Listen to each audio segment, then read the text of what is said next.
Rubem tem uma pergunta aqui grande, né? Meu pai acordou no meio da noite com a língua e o pescoço abaixo do queixo muito inchados, mas não pediu ajuda, só relatou pela manhã.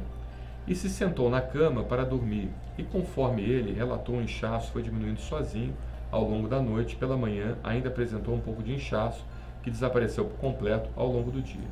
Foi dormir sem sintomas, teve noite tranquila e acordou com o lábio inferior e ao redor da boca bem inchados. Fomos imediatamente consultar uma médica que receitou antialérgico, mas não conseguimos identificar o que ocasionou essa reação noturna, principalmente com essa característica de amenizar em decorrência da posição em que ele dormiu. Seria possível que esse sintoma esteja ligado a outra doença? Meu pai é diabético, tem pressão alta e angina. Então, Rubem, a primeira coisa que a gente vê em relação a angioedema, ele teve um angioedema, né? Se esse angioedema, ele aparece com urticária ou sem urticária, ou seja, com aparecimento de lesões avermelhadas em alto relevo, quentes, que coçam, ou apareceu um inchaço sem essas lesões. Então, se aparece sem essas lesões, a gente pode pensar em principalmente 3 hipóteses, e nós temos uma playlist só sobre isso, playlist sobre angioedema. Por favor, visite nossa playlist que você vai aprender muito sobre isso. Mas eu vou fazer um pequeno resumo. A gente teria 3 hipóteses possíveis de angioedema sem urticária. Primeira hipótese, angioedema idiopático, sem causa definida, né? A segunda hipótese, 3 não, vou colocar 4, porque eu esqueci de uma hipótese aqui. Eu estou sendo muito academicista, mas eu vou colocar 4. Então, a primeira hipótese é o idiopático, sem causa definida. A gente não sabe o que aconteceu, tá bom? Isso pode acontecer, você fica sem diagnóstico. A segunda causa, que não é tão incomum a gente encontrar, é o paciente desenvolver angioedema por causa de medicamento, remédio.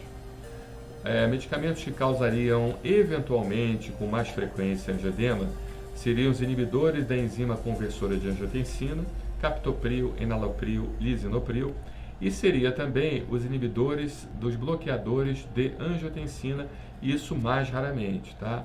Os BRA, bloqueadores do receptor de angiotensina, BRA, tá? Que é a losartana, valsartana, telmisartana, ou seja, medicamentos para pressão. E é interessante que seu pai tem pressão alta e angina e tem que ver se ele estaria desenvolvendo, então, esse angioedema a um desses medicamentos, que pode ser a causa.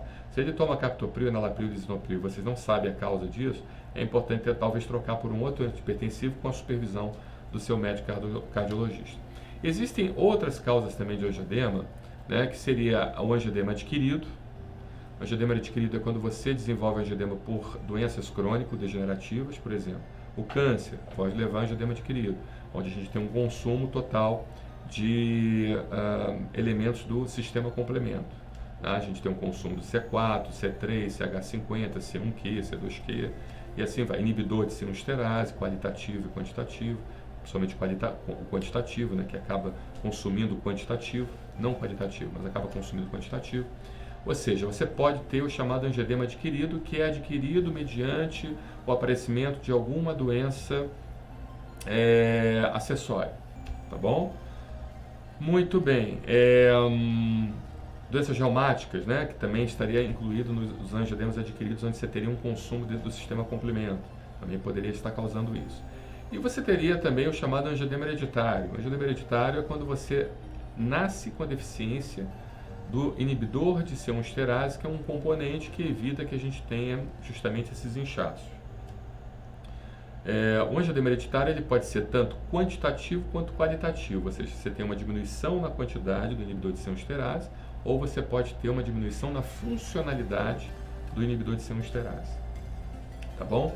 Então, por isso que é importante fazer os diagnósticos diferenciais. Eu acredito que eu fiz um pequeno resumo. Eu encorajaria você a visitar o nosso site, não o nosso site, o nosso canal no YouTube.